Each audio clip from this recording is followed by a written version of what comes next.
Thank you so very, very much for having me this morning, and I certainly was moved by Professor Margaret Butler's statements this morning. I've known Dr. Butler for a number of years, and so it was a moving statement. So good morning to you, and I wish you the very, very best. It is my distinct pleasure to welcome you to Houston.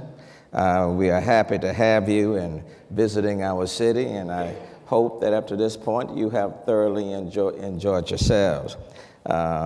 We are a resilient city. 2 months ago, we were in the midst of Hurricane Harvey, but we are Houston strong, and we are committed to rebuilding the city after Hurricane Harvey. In fact, we're moving at an expedited pace, and as we seek to remove the city, to rebuild the city, at the same time, we've got a little baseball game that's occurring.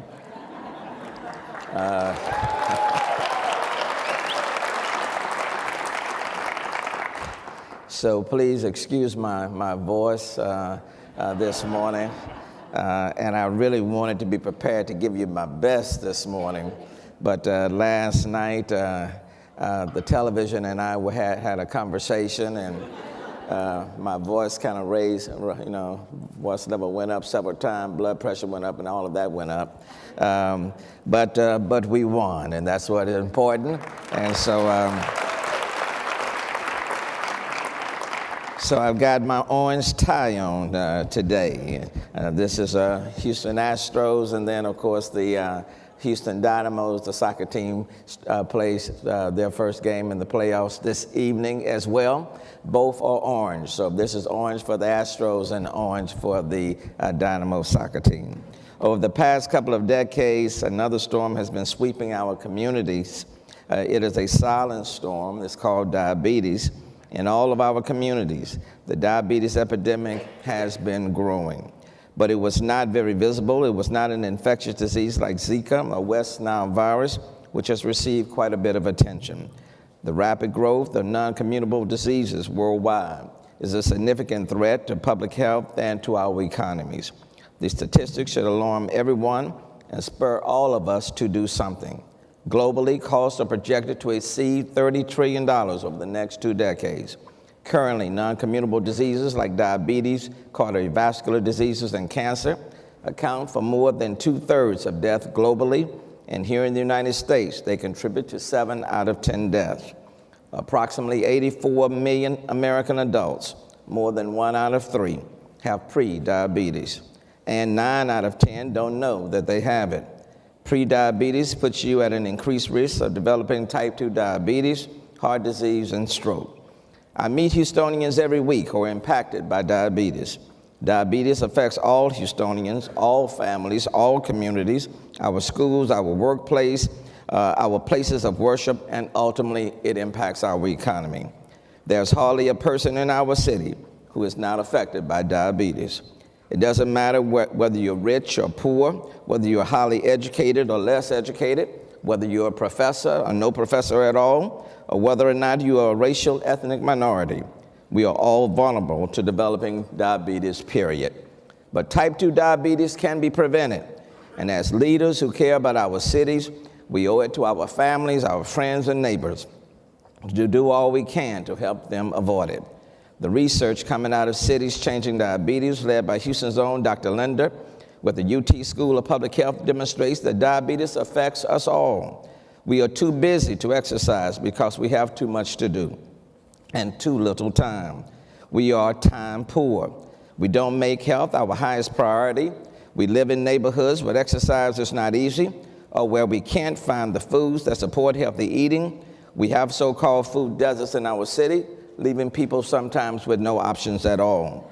And even with the Texas Medical Center in our midst, the largest medical center in the world, with all its great institutions, or with nonprofit clinics like the Hope Clinic and Legacy that provide primary care to people from all communities in our city, we do not quite understand how to access the healthcare system.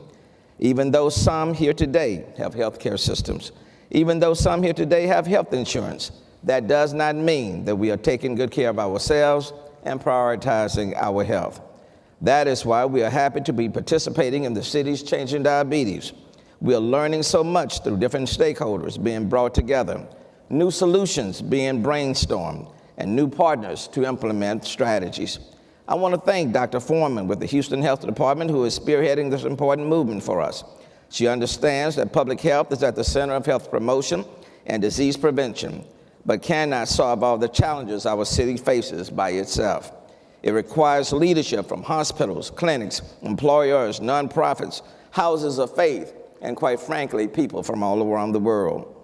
About 3 weeks ago, I received the Stella Trumbull Community Service Award at the Fountain of Praise. Good morning, George. One of the most prominent churches in our community. Cities Changing Diabetes received it also, and I enjoyed getting an update on the success that the initiative is having in Houston. The Faith and Diabetes Initiative is a project that is near and dear to my heart. By training congregational lay leaders to become diabetes champions in churches, temples, mosques, and synagogues, we have the potential of turning this devastating epidemic around. The Houston Diabetes Resource Center is another superb example of what a strong public-private partnership can do. It helps people who are vulnerable to developing prediabetes or who already have diabetes gain access to effective and culturally appropriate tools, education, and navigational resources. This helps even those of us blessed to have insurance coverage to better understand and benefit from a complex system of care. Cities Changing Diabetes demonstrate that when we in Houston put our minds to something, we get it done. It is through community-wide initiatives and public-private partnerships like this that Houston can best get its work done, and I stay highly motivated to support Cities Changing Diabetes.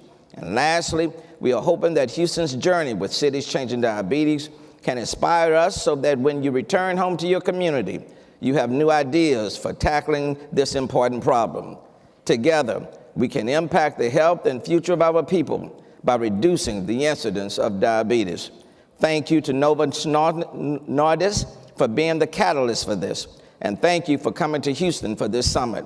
I want to enjoy this city. We have gone through a lot this year. We have faced a lot, but the health of every Houstonian is critically important. And if we work together globally, I believe we can make a difference. Houston wants to be the first in so many things. We're the largest medical center, the largest children's hospital center in the world, the energy capital of the world, the #1 port in terms of foreign tonnage in the United States. But Houston can also be the leader in this country in bringing attention to diabetes and recognizing that whether you are rich or poor, in a city with the largest medical center in the world, we have to do more and we have to lead the way. And that's why I'm honored to have you here. Enjoy this city. It's a great city. And if you run into somebody who doesn't smile and not nice to you, they're not from Houston. They're from New York. Thank you so very much.